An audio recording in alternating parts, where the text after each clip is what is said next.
Samantala, tatlong Pangasinense bronze medalist po sa sepak takraw women's sa ating pong SEA Games.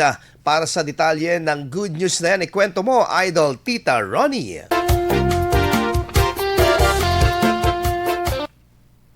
Ipinagdiwang ng Urdaneta City ang tagumpay ng mga atletang lumahok sa kakatapos lamang na sepak takraw women's event matapos nilang masungkita ang bronze medal sa 33rd Southeast Asian Games na ginanap sa Nakhon Pathom, Thailand. Naging makahulugan ang pagbisita ni Joanna Abolencia, Joanna Bacaya at kanilang head coach na si Jean-Marc Saavidre sa opisina ng Alkalde Bitbita, ang layuning pagtibayin pa ang suporta at pagkilala sa kanilang tagumpay. Ang sepak takraw ay isang sport na kahawig ng volleyball. Subalit, gumagamit lamang ng paa, ulo, dibdib at balikat sa pagpasa at pagpalo ng bola. Mahigpit na ipinagbabawal ang paggamit ng kamay o braso sa anumang pagkakataon. Kailangang may patawid ang bola sa kabilang panig ng net at mapabagsak ito sa loob ng court ng kalaban upang makapuntos.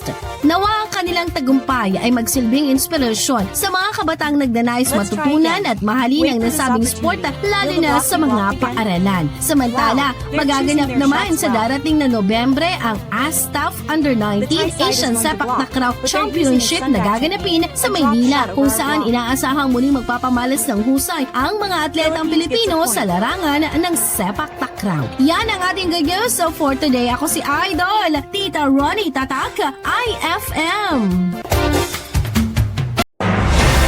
IFM News. IFM News. IFM News.